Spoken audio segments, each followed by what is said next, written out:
Hi எல்லாருக்கும் வணக்கம். Oats வச்சு குயிக்காக செய்யக்கூடிய 3 விதமான ஹை ப்ரோட்டீன் ஹை ஃபைபர் இருக்கிற ஒரு ரெசிபீஸ் தான் பார்க்க போகிறோம். மார்னிங் பிரேக்ஃபாஸ்ட்டாகவும் எடுத்துக்கலாம், நைட் டின்னருக்கும் எடுத்துக்கலாம். இந்த 3 ரெசிபீஸில் நீங்கள் எது ஃபஸ்ட்டு ட்ரை பண்ண போகிறீங்கன்னு கீழே கமெண்ட்டில் சொல்லுங்கள். ஓட்ஸ் வச்சு ஒரு அடை எப்படி பண்ணுறதுன்னு பார்க்கலாமா? ஒரு பவுலில் 2 கிளாஸ் அளவுக்கு ரோல்டு ஓட்ஸ் எடுத்துக்கோங்க. நான் எந்த பிராண்ட் யூஸ் பண்ணுறேன் அப்படின்னு நிறைய பேர் கேட்குறீங்க. அதனால் இந்த வீடியோவில் உங்களுக்கு காமிச்சிருக்கிறேன். யோகா பாரோட ரோல்டு ஓட்ஸ் தான் யூஸ் பண்ணுறேன். இது காலி ஆகிடுச்சுன்னா அதுக்கப்புறம் எனக்கு எந்த ரோல்டு ஓட்ஸ் எனக்கு அவைலபிளாக இருக்கோ அது வாங்குற மாதிரி தான் இருக்கும். ரோல்டு ஓட்ஸாக யூஸ் பண்ணுங்கள். ஓட்ஸ் எடுத்த அதே கிளாஸில் அரை கிளாஸ் அளவுக்கு பாசிப்பருப்பு சேர்த்துக்கோங்க. கடலைப்பருப்பு அரை கிளாஸ் சேர்த்துக்கோங்க.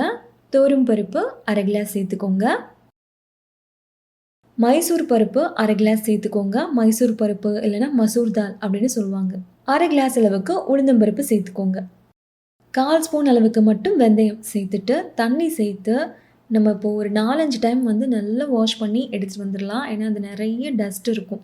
பாருங்கள் தண்ணி எவ்வளோ கலங்கலாக இருக்குது அப்படின்னு. ஸோ ஒரு 4-5 டைம் நல்லா வாஷ் பண்ணிவிட்டு எடுத்துகிட்டு வந்துடுங்க. பாருங்கள் வாஷ் பண்ணியாச்சு. இது முங்குறதுக்கு தேவையான அளவுக்கு தண்ணி சேர்த்து 3லேருந்து 4 மணி நேரத்துக்கு இதை அப்படியே ஊற விட்டுருங்க. இது கூடவே 2 காஞ்ச மிளகாயை சேர்த்துக்கோங்க. இதுவுமே ஊறட்டும். ஒரு 4 மணி நேரத்துக்கு இது அப்படியே இருக்கட்டும். இது நல்லா ஊறி வரணும். இப்போ பாருங்கள் 4 மணி நேரம் ஆயிடுச்சு. நல்லா ஊறி வந்திருக்கு.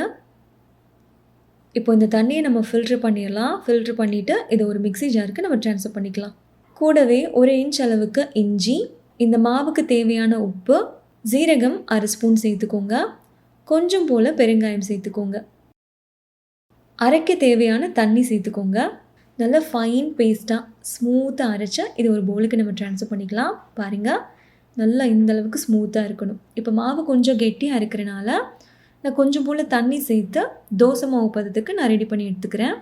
தோசை மாவை விட கொஞ்சம் கெட்டியாக இருக்கணும். இட்லி மாவை விட லூஸாக இருக்கணும். ஏன்னா நம்ம பண்ண போகிறது ஓட்ஸ் வச்சு அடை தான் பண்ண போகிறோம். அவ்வளோ கிறிஸ்பியாலாம் எதிர்பார்க்க முடியாது. ஏன்னா இது ஒரு அடை தோசை தான். ஒரு 10 நிமிஷத்துக்கு மட்டும் அப்படியே ரெஸ்ட்டில் விட்டுருங்க. விட்டுட்டு அதுக்கப்புறமா நீங்கள் தோசை ரெடி பண்ண ஆரம்பிக்கலாம். அடை தோசை அப்படிங்கிறனால நான் கொஞ்சம் சின்ன ரவுண்டாக போட்டு எடுத்துக்கிட்டேன். நெய் லைட்டாக சேர்த்துக்கோங்க. சேர்த்துட்டு மீடியம் ஃப்ளேமில் வச்சு நல்லா 2 பக்கமும் திருப்பி போட்டு குக் பண்ணிங்கன்னா நம்மளோட அருமையான டேஸ்ட்டில் ஓட்ஸ் தோசை சூப்பராக ரெடி ஆகிடுச்சு. இது கூடவே நான் தக்காளி சட்னியும் தேங்காய் சட்னியும் தான் பண்ணியிருந்தேன். காம்பினேஷன் சூப்பராக இருந்துச்சு. நீங்களும் கண்டிப்பாக ட்ரை பண்ணி பாருங்கள். ஒரு நிமிஷம். நிறைய பேர் என்னோடய ஹைட்டுக்கு எவ்வளோ வெயிட் இருக்கணும் அப்படின்னு கேட்குறீங்க. அதுக்காகவே நாங்கள் ஒரு ஆப் டெவலப் பண்ணியிருக்கிறோம். ஆப்போட பேர் மெஷர் வெல். இந்த வீடியோவுக்கு கீழே டிஸ்கிரிப்ஷனில் அந்த ஆப்போட லிங்க் இருக்குது. ஃபஸ்ட்டு கமெண்ட்டில் உங்களுக்கு பின்னும் பண்ணுறோம். செக் பண்ணி பார்த்துக்கோங்க. அடுத்து பார்க்க போகிற ரெசிபி ஓட்ஸ் வச்சு பணியாரம் எப்படி பண்ணுறதுன்னு பார்க்கலாமா?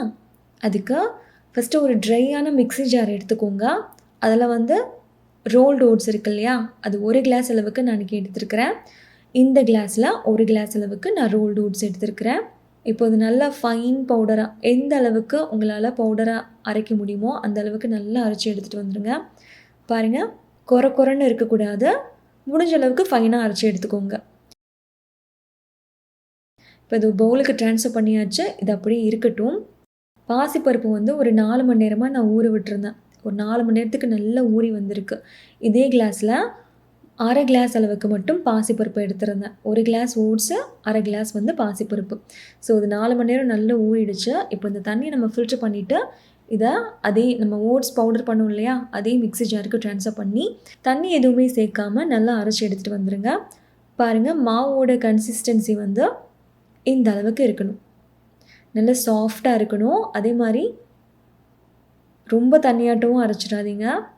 பவுடர் பண்ணி வச்ச அந்த ஓட்ஸ் கூட இந்த மாவையும் சேர்த்துடலாம். இதுக்கு தேவையான உப்பு சேர்த்துக்கோங்க.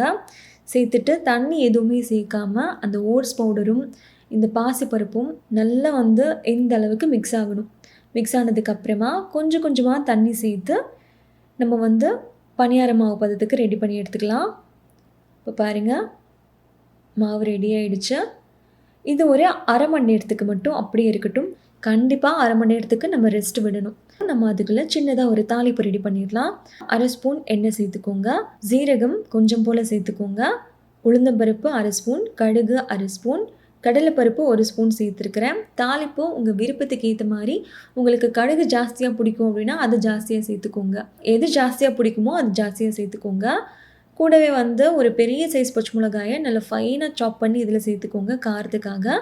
அதே மாதிரி ஒரு கொத்து கருவேப்பிலையை நல்ல பொடியாக கட் பண்ணி இதில் சேர்த்துக்கோங்க.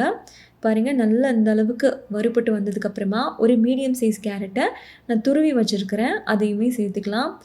மீடியம் ஃப்ளேமில் விட்டு அந்த கேரட் வந்து நல்லா வதங்கணும். கேரட்டோட அந்த கலரே வந்து லைட்டாக மாறும் இல்லையா, நல்லா வதங்கிருச்சு அப்படின்னா. இப்போது இதில் கொஞ்சம் போல் பெருங்காயம் சேர்த்துக்கோங்க.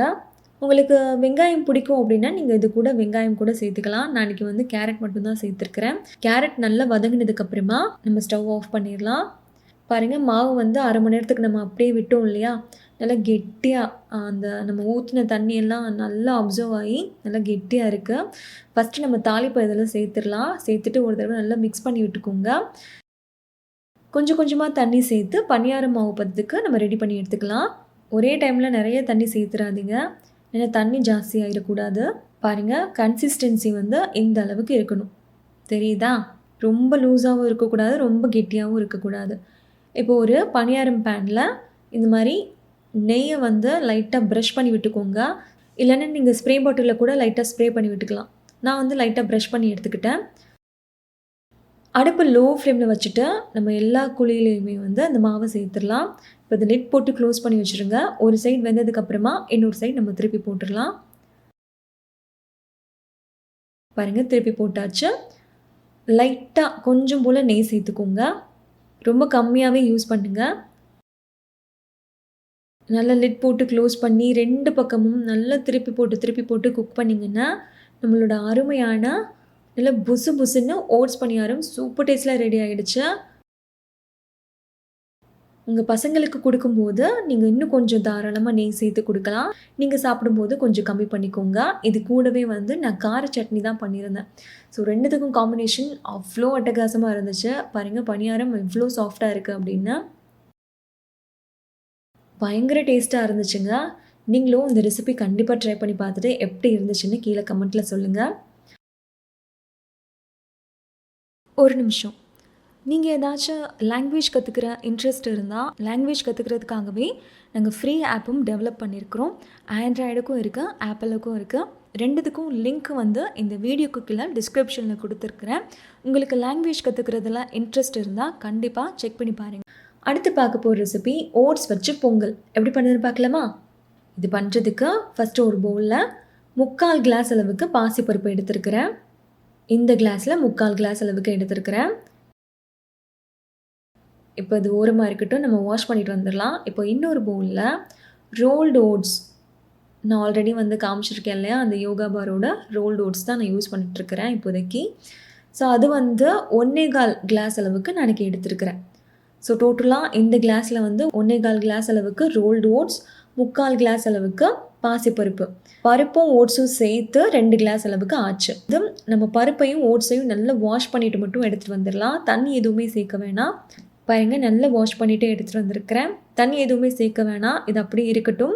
நம்ம வந்து இப்போ குக்கரில் ஒரு 1/2 ஸ்பூன் மட்டும் நெய் சேர்த்துக்கோங்க. மிளகு கொஞ்சம் போல் சேர்த்துக்கோங்க. ஜீரகம் 1/2 ஸ்பூன், மிளகுத்தூள் 1/2 ஸ்பூன் சேர்த்துக்கோங்க.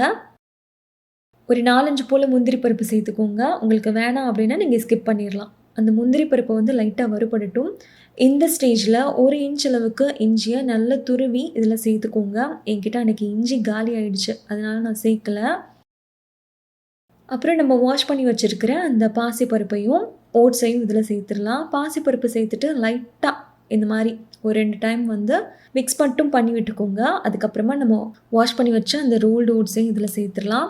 சேர்த்துட்டு எந்த கிளாஸில் நீங்கள் அளந்தீங்களோ அதே கிளாஸில் தான் நம்ம தண்ணியும் சேர்க்கணும். ஸோ இந்த கிளாஸில் தான் நான் அளந்தேன். இதே கிளாஸில் நான் 3 கிளாஸ் அளவுக்கு தண்ணி சேர்த்துருக்கிறேன். இதுக்கு தேவையான உப்பு சேர்த்துக்கோங்க. மஞ்சள் தூள் 1/4 ஸ்பூன் சேர்த்துக்கோங்க. பெருங்காயம் கொஞ்சம் போல் சேர்த்துக்கோங்க. கருவேப்பிலை ஒரு கொத்து சேர்த்துட்டு நல்லா கலந்து விட்டுக்கோங்க. உப்பு சரியாக இருக்கான்னு ஒரு தடவை செக் பண்ணி பார்த்துக்கோங்க. நான் வந்து மொத்தமாக 2 கிளாஸ்க்கு வந்து 3 கிளாஸ் தண்ணி தான் சேர்த்துருக்கிறேன். இது வந்து அவ்வளோ ஒண்ணும் குழையாது. ரொம்பலாம் குழைவா இருக்காது. உங்களுக்கு ரொம்ப குழைவா வேணும் அப்படின்னா, நீங்க தண்ணி இந்த ஸ்டேஜ்ல ஜாஸ்தியா சேர்த்துக்கோங்க. இது வந்து மீடியம் ஃப்ளேம்ல ஒரு 3 விசிலுக்கு குக் பண்ணிட்டு, ப்ரெஷர் கம்ப்ளீட்டா இறங்குனதுக்கப்புறமா குக்கர ஓப்பன் பண்ணீங்கன்னா, நம்மளோட ஓட்ஸ் பொங்கல் ரொம்ப குழையாம அவ்ளோ பெர்ஃபெக்ட்டா, ரொம்ப டேஸ்டியா ரெடி ஆயிடுச்சு. பயங்கர டேஸ்ட்டா இருந்துச்சு. நீங்களும் கண்டிப்பா ட்ரை பண்ணி பாருங்க. இது கூடவே வந்து நான் நல்லா கெட்டியான ஒரு தேங்காய் சட்னியும், ப்ரெஷர் குக்கர்ல பண்ண ஒரு ஸ்பைசியான தக்காளி சட்னி தான் பண்ணியிருந்தேன். 2த்துக்கும் காம்பினேஷன் பயங்கரமா இருந்துச்சு. நீங்களும் இந்த ரெசிபீஸ் எல்லாம் கண்டிப்பா ட்ரை பண்ணி பார்த்துட்டு எப்படி இருந்துச்சுன்னு கீழ கமெண்ட்ல சொல்லுங்க. இந்த வீடியோ உங்களுக்கு பிடிச்சிருந்தா லைக் பண்ணுங்க, ஷேர் பண்ணுங்க. குக்கில் அகர்ஷன் சேனலுக்கு சப்ஸ்கிரைப் பண்ணுங்க. நன்றி, வணக்கம்.